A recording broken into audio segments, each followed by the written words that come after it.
The scene shifts to a bustling tavern in Dmitri, where the townspeople are animatedly discussing the astonishing news.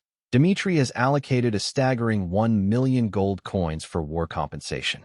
Most find it almost unbelievable. On top of that, Dmitri added another 500,000 gold from the amount they received from the Kronos Empire.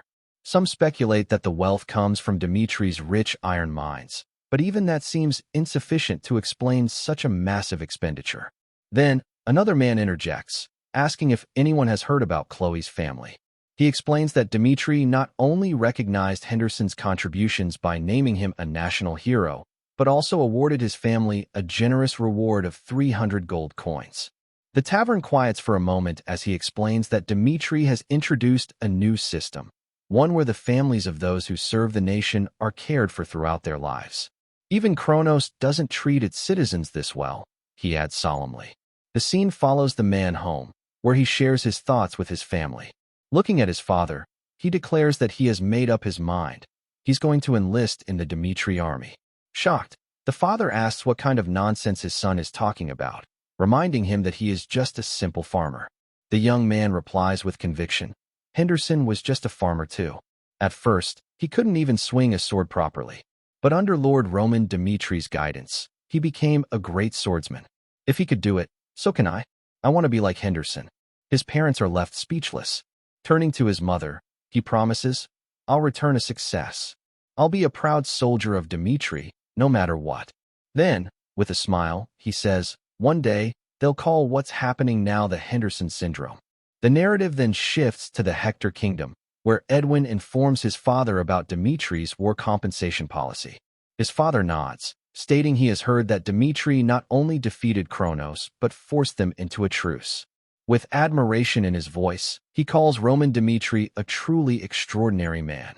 With a serious expression, Edwin says that Hector has now reached a critical juncture.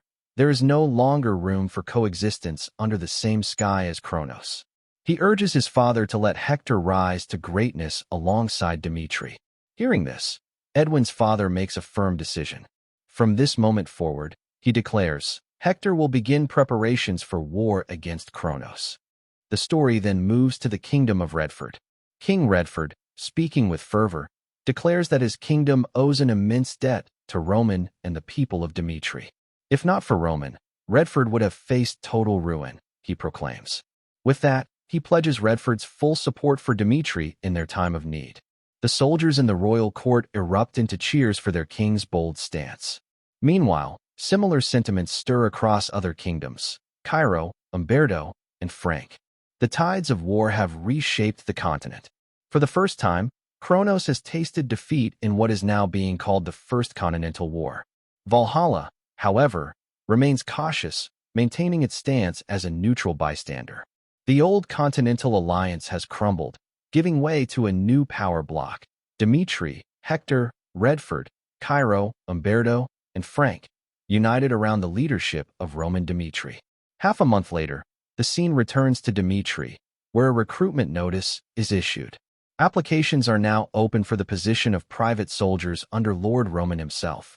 Only those who are not currently affiliated with the Duchy of Dmitri may apply, though those already serving may transfer their affiliation under special conditions if they pass a rigorous exam. Among the hopefuls is the young farmer-turned-soldier, who now burns with determination. He has already become a soldier of Dmitri, but the chance to serve as Lord Roman's personal guard is a dream he cannot pass up. Even elite soldiers from within Dmitri's army are expected to apply, making the competition fierce. Nevertheless, he vows to succeed no matter what. As word spreads, not only Dmitri but the entire Salamander continent ignites with excitement and ambition. The final scene takes us to the prestigious Clive family in Valhalla. Logan Valhalla, ranked 9th among the kingdom's warriors, hands Count Clive a letter. Surprised, the Count asks, "What is this?" With a calm yet firm expression, Logan replies, "It's my resignation." Logan calmly states that he can no longer pursue his ideals within Valhalla. Hearing this, an enraged Count Clive tears the resignation letter in half and shouts, "Absolutely not." He glares at Logan and demands, "Where is it? Who dares to poach a swordsman from the Clive family? Is it House Halton? Or House Markle?" Logan responds firmly, No, I am not transferring to another noble house within Valhalla. Count Clive narrows his eyes. Then why? Why abandon everything here? With quiet conviction, Logan answers, the sight of Dmitri proving its worth at the recent festival has not left my mind. Valhalla has lost its essence. It no longer upholds the honor and spirit I once envisioned for warriors. No matter what offer you make, you cannot change my decision. Count Clive is stunned into silence. Logan turns away, his voice steady. From this moment on, my path as a warrior lies with Dmitri. I am grateful for everything you've done for me, Count Clive. But now, I must walk my own path. With that, Logan walks out, leaving behind a speechless noble. The scene then transitions to a lively restaurant in Dmitri, filled with armored soldiers and hushed murmurs. One man raises his voice, explaining that he used to be a knight in a respectable house in Umberto. But after hearing how Henderson was honored, everything I did back there started to feel meaningless, he admits. Another soldier, seated beside him, adds, I'm from Cairo, and it looks like quite a few of us have shown up for the exam. Around them, the restaurant is filled with hopefuls who have traveled from across the continent to join Roman Dimitri's private force. Two men in armor sit together at a corner table. One of them eyes the other and says, You've got the look of someone who's seen real combat. Where are you from? The gray-haired man replies, Frank. Intrigued, the first soldier asks, Frank? That's a long way from here. What brought you all this way? When Dimitri's hero announced he was recruiting private soldiers, I dropped everything and came. If I must live by the sword, then I want to serve under someone who doesn't treat a soldier's death lightly. The first man laughs in agreement. Well said. I'm from Hector myself. As they chat, their eyes drift to a man sitting alone at a nearby table. Curious, they ask where he's from. The cloaked man replies curtly, Frank. But I don't wish to join this conversation. The armored soldier squints and responds, Don't lie. I've met soldiers from Frank. You don't speak with their accent. His eyes narrow. You're from Kronos, aren't you? The cloaked man stiffens in shock. The room falls silent. All eyes turn toward him, their expressions darkening. Sighing, the man rises to his feet and addresses them. Yes, I'm from Kronos. I understand why you would react this way. I come from an enemy nation.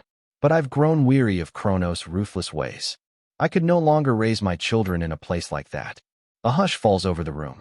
The soldiers stare in disbelief as the man continues.